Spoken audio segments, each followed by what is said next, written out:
ఈరోజు అంటే 28 మార్చ్ 2002 సంవత్సరం, స్థలం హైదరాబాద్. నేను మీ అందరికీ తెలిసిన pyramid master D Shivaprasad. Pyramid spiritual societies India వ్యవస్థాపకులు బ్రహ్మశ్రీ పత్రిజీ గారిని మళ్ళీ ఇంకొకసారి కలుసుకుందాం. పత్రిజీ, ఈరోజు పిరమిడ్ ధ్యాన ప్రపంచానికి పిరమిడ్ స్పిరిచువల్ సొసైటీస్ యొక్క థీమ్, బేసిక్ ఫిలాసఫీని వివరించే ప్రార్థన. బ్రహ్మశ్రీ పత్రిజీ. ఓకే శివప్రసాద్ గారు, ఈరోజు మనం ఈ యొక్క పిరమిడ్ స్పిరిచువల్ సొసైటీస్ యొక్క మూల సిద్ధాంతాలు, మూల జ్ఞాన ప్రకాశం గురించి మనం సవివరంగా తెలుసుకుందాం. అంతకుముందు మనం పిరమిడ్ యొక్క 18 ఆదర్శ సూత్రాల గురించి తెలుసుకుందాం. అంటే సరైన రీతిలో ధ్యానం చేయడం, చేయించడం, సరైన ఆధ్యాత్మిక పుస్తకాలు చదవడం, చదివించడం, అందరూ తమ తమ అనుభవాలను పంచుకోవడం, పరస్పరం మౌనంగా ఉండడము, మాంసం తినకపోవడము, శాకాహారం కూడా మితంగా ఉండడము, పౌర్ణమి రాత్రుల్లో ధ్యానం చేయడము, పిరమిడ్ శక్తిని ఉపయోగించుకోవడము, చిన్నపిల్లలకు చిన్నప్పటి నుంచి ఆధ్యాత్మిక శిక్షణ ఇవ్వడము, ఆధ్యాత్మిక శిక్షణలో డబ్బు ఎంత మాత్రం పుచ్చుకోకపోవడము,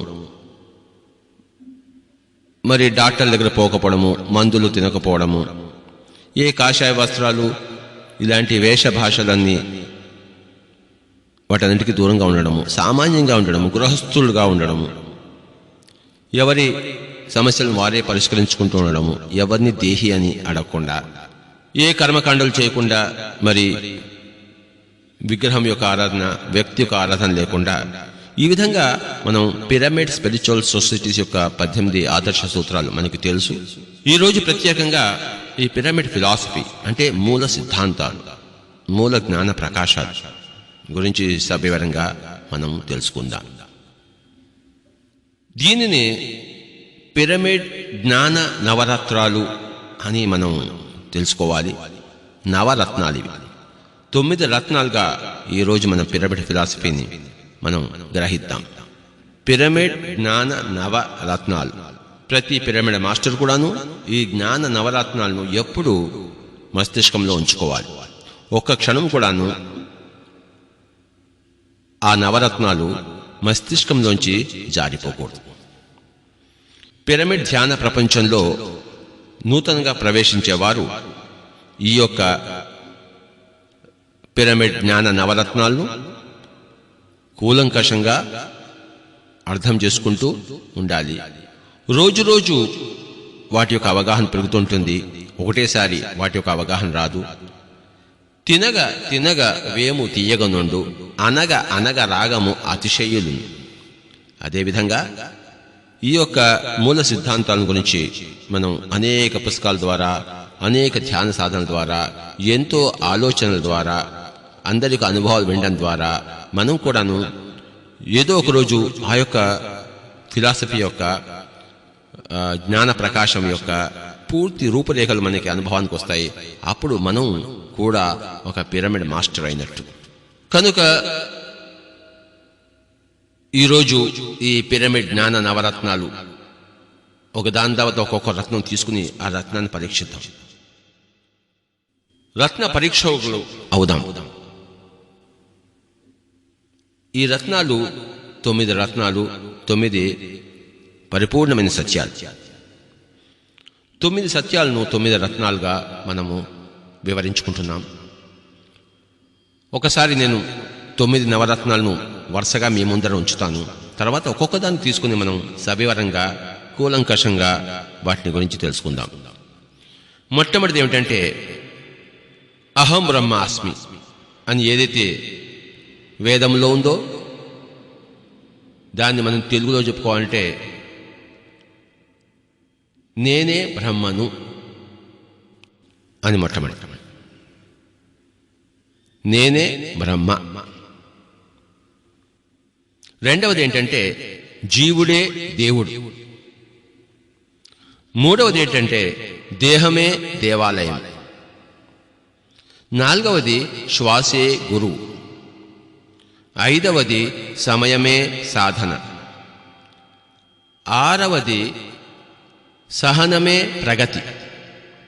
ఏడవది అనుభవమే జ్ఞానం. 8 దానమే ధర్మము. 9 ధర్మమే పుణ్యము. అంటే మొట్టమొదటి మనం క్రమక్రమంగా పైకి వెళ్తూ వెళ్తూ వెళ్తూ పుణ్యము దగ్గరికి చేరుతాము. ఈ క్రమం గురించి ఇవాళ మనం తెలుసుకుందాం. జీవుడు అంటే మొత్తం అంతా నిండి ఉన్న ఆ నేను ఒక చిన్ని శరీరంలో కూడాను తనను తాను తెలుసుకోవడం జీవుడు. వృక్షము నేను వృక్షం అని తెలుసుకుంటుంది. ఆ వృక్షములో ఉన్న నేను పేరు జీవుడు. ఇక్కడున్న టి మురళీధర్ నా ముందర ఉన్నాడు. Alwal pyramid spiritual society founder. ఆయనకి ఒక నేను తెలుసు, అది జీవుడు. అలాగే ఇక్కడ మన రికార్డిస్ట్ గారు ఉన్నారు, వారు కూడా ఒక జీవుడు. వారు ఇప్పుడు మాట్లాడుతుంటే వాళ్ళు చక్కగా రికార్డ్ చేస్తున్నారు. ఆయనకి నేను రికార్డిస్ట్ని. ఆయన మంచి సంగీతం కూడా బాగా పాడతారు. ఆయన PhD సంగీతంలో. చాలా అత్యద్భుతమైన మనిషి ఆయన. తన జీవత్వం గురించి ఆయనకి తెలుసు, తన దైవత్వం గురించి ఆయనకి ఇంకా తెలియలేదు. నేనే అంతా అన్న స్థితి ఆయన ఇంకా చేరుకోవాలి. కానీ వాస్తవం ఏమిటంటే ఈ జీవుడే దేవుడు. కానీ అంతటా నిండున్న నేను తనను తాను కుదించుకుని ఒకానొక చిన్ని శరీరంలో ఒక చిన్ని నేనుగా వ్యక్తపరిచినప్పుడు ఆ చిన్ని నేనుని జీవుడు అంట. ఒక ప్రోటాన్లో ఉండే జీవుడు, ఒక ఫోటాన్లో ఉండే జీవుడు, ఒక వృక్షంలో ఉండే జీవుడు, ఒక చేపలో ఉండే జీవుడు, ఒక టి మురళీధరలో ఉండే జీవుడు, Jagtial pyramid spiritual society founder Satyanarayana Murthy అదొక జీవుడు. కనుక అందరూ జీవుళ్ళే. ఈ జీవుడు నేను కేవలం ఈ శరీరమే అనుకుంటున్నాడు, అది అజ్ఞానం. నేను 2 కాళ్ళు, ఒక ముక్కు, 2 కళ్ళు, జుట్టు ఉంది, ఇవన్నీ పోతే నేను ఉండను అనుకుంటే అది అజ్ఞానం. ఈ చిన్ని నేను ఒక రూపురేఖలు పోతే ఇంకా ఎంతో ఉంది. అది తెలుసుకున్నవాడు జీవత్వంలో ఉంటూ అజ్ఞానం లేనివాడు. అంటే తాను జీవుడుగానే ఉన్నాడు, మరి దేవుడుగా కూడా ఉన్నాడు అని తెలుసుకుని ఉన్నవాడు. కనుకనే జీవుడే దేవుడు అని తెలుసుకున్న వాళ్ళందరూ చెప్తారు. తెలుసుకునే వాళ్ళంతా ఏం చెప్తారు? జీవుడు జీవుడే, దేవుడు అనేవాడు ఎక్కడా లేడు అని నాస్తికులు. జీవుడు జీవుడే, దేవుడు అనేవాడు ఇంకెవడో ఉంటాడు, ఎక్కడో పైలోకల్లో ఉంటాడని మూర్ఖ ఆస్తికులు అంటారు. కానీ జీవుడే దేవుడు అని తెలుసుకున్నవారు ఆధ్యాత్మిక విజ్ఞానులు. సత్యం ఏంటంటే నేనే అంతా. రెండవ సత్యం ఏంటంటే ఇక్కడున్న వీడు అక్కడున్న అంతా రెండు ఒకటే. కనుక ఇక్కడున్న వీడు అక్కడున్న అంతా ఒకటే అయినప్పుడు తెలుసుకున్నాడు, ఇక్కడున్న వీడు హాయిగా జీవిస్తాడు. ఏ జీవుడైతే తానే దేవుడని తెలుసుకున్నాడో వాడు ఎంత హాయిగా జీవిస్తాడో చెప్పనలవి కాదు వాడి యొక్క ఆనందము, హాయి, భాగ్యం. ఏ జీవుడు నేను జీవుడినే, ఆ దేవుడు ఎక్కడో ఉన్నాడు, వాడిని నేను ప్రార్థించాలి, వాడు వేరే నేను వేరే, దేవుడు వేరే జీవుడు వేరే, లేకపోతే అసలు దేవుడు అనేవాడు లేనే లేడు, ఈ జీవుడే ఉన్నాడు, ఈ శరీరం చనిపోతే జీవుడు కూడా చనిపోతాడు, ఇలాంటి భావాలు ఉన్నవారు జీవితంలో ఎప్పుడు ఏడుస్తూనే ఉంటారు, అల్పత్వంలో కటకటలాడిపోతూ ఉంటారు. కనుక ఈ జీవుడు ఇక్కడున్నవాడే మొత్తం అంతా నిండి ఉన్నవాడు అని తెలుసుకోవాలి. మూడవది ఏంటంటే సత్యము, దేహమే దేవాలయం.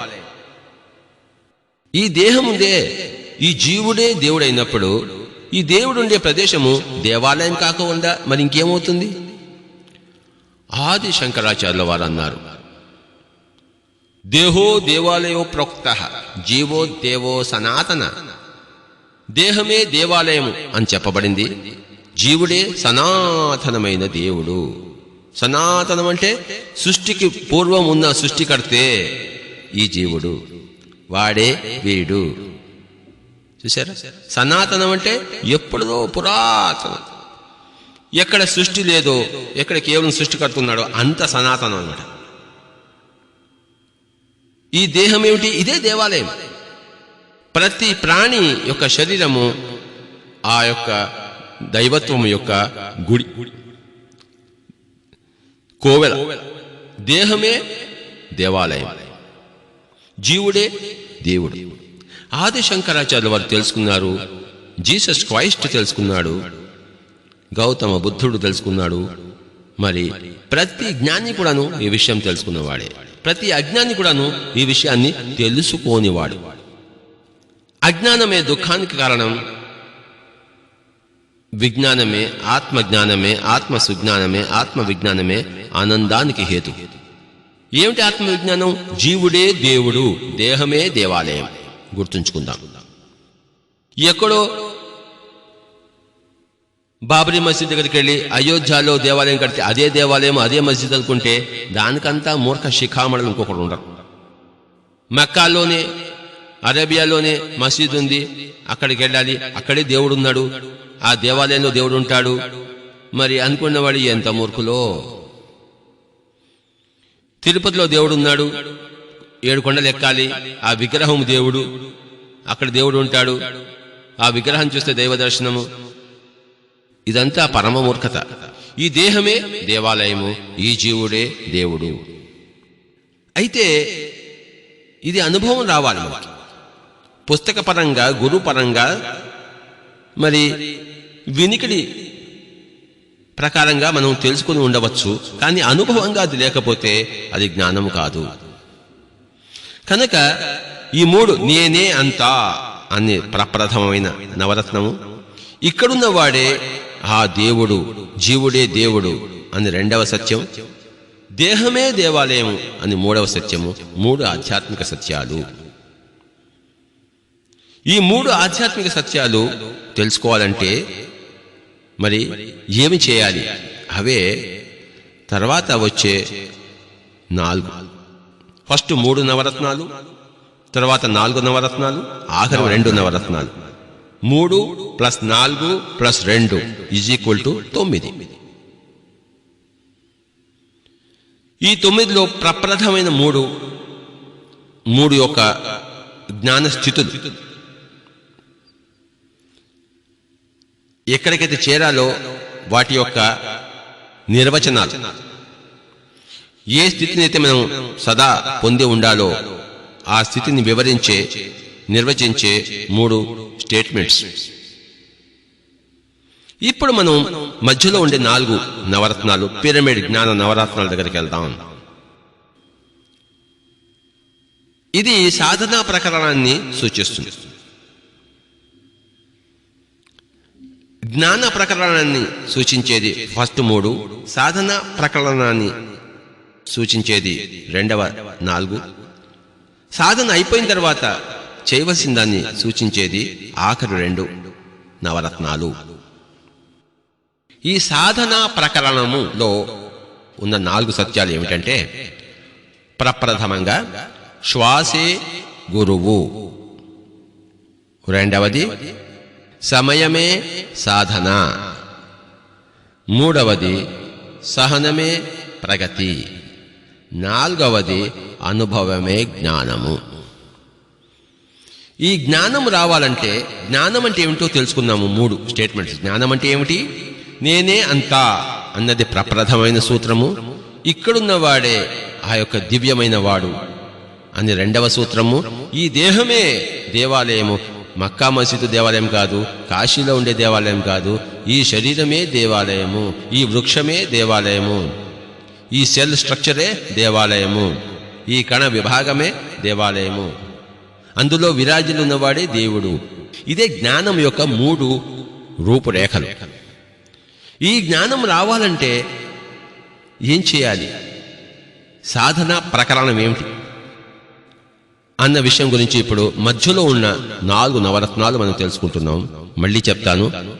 ఈ సాధన ప్రకరణంలో మొట్టమొదటిది శ్వాసే గురువు అని తెలుసుకుని ఉండడం, రెండవది సమయమే సాధన అని తెలుసుకుని ఉండడం, మూడవది సహనమే ప్రగతి, నాలుగవది అనుభవమే జ్ఞానం. సాధన అన్నది గురువు దగ్గర నుంచే మొదలవుతుంది.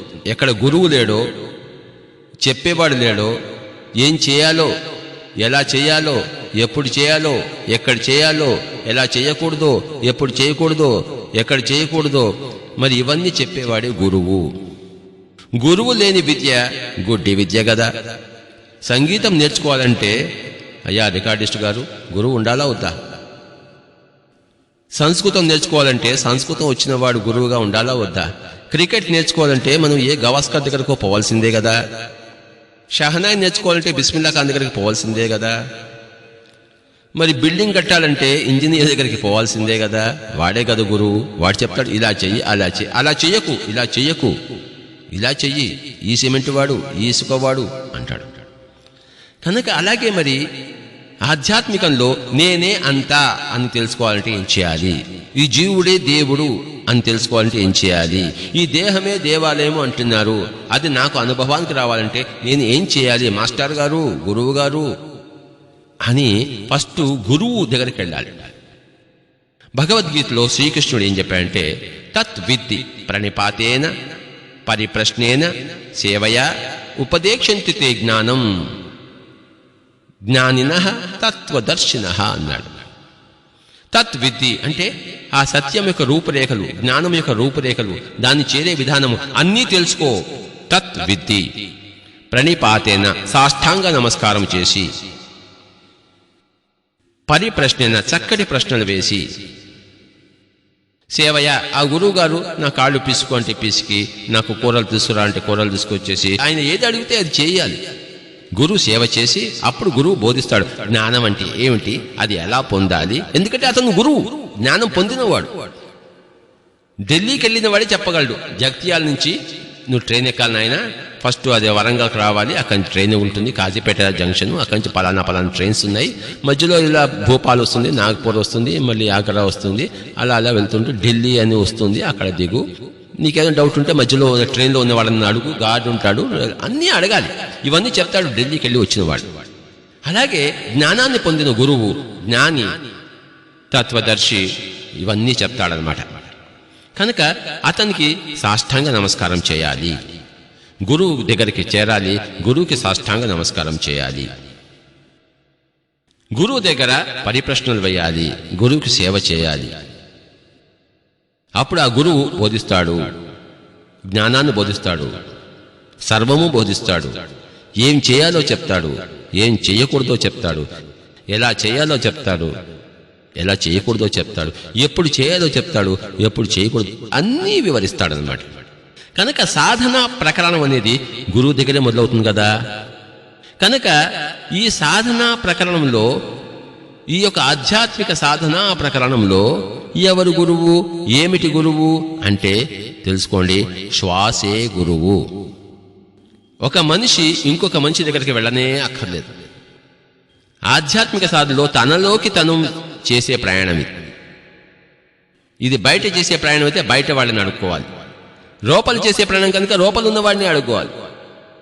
లోపల చేసే ప్రయాణానికి బయట వాళ్ళని ఎలా అడుగుతాం? బయట చేసే ప్రయాణానికి లోపల ఎక్కడ అడుగుతాము? 2 ప్రయాణాలు ఉన్నాయి. ప్రాపంచిక ప్రయాణము బయట వాళ్ళని అడగాలి, ఆధ్యాత్మిక ప్రయాణము మరి లోపల ఉన్న వాళ్ళని అడగాలి కదా. కనుక లోపల ఎవడున్నాడు? మనకి తెలిసి మనకి శ్వాస వరకు మనకు తెలుసు, అది బయట నుంచి లోపలికి పోతుంది, లోపల నుంచి బయటకు వస్తుందని చెప్పేసి అక్కడ ఆ శ్వాసే గురువు అని ఆధ్యాత్మిక శాస్త్రము ప్రబోధిస్తోంది, ధ్యాన శాస్త్రం ప్రబోధిస్తుంది, అంతరంగిక శాస్త్రము ప్రబోధిస్తోంది. పిరమిడ్ స్పిరిచువల్ సొసైటీస్ వారి అత్యద్భుతమైన ప్రాథమికమైన ఈ ధ్యాన సూత్రము, ఆత్మ విజ్ఞాన సూత్రము ఏమిటయ్యా అంటే శ్వాసే గురువు. సుభాష్ పత్రి గురువు కాదు, గౌతమ బుద్ధుడు గురువు కాదు, మరి రమణ మహర్షి గురువు కాదు. నీకు నువ్వే గురువు, నీకు నీ శ్వాస గురువు. నువ్వు అంటే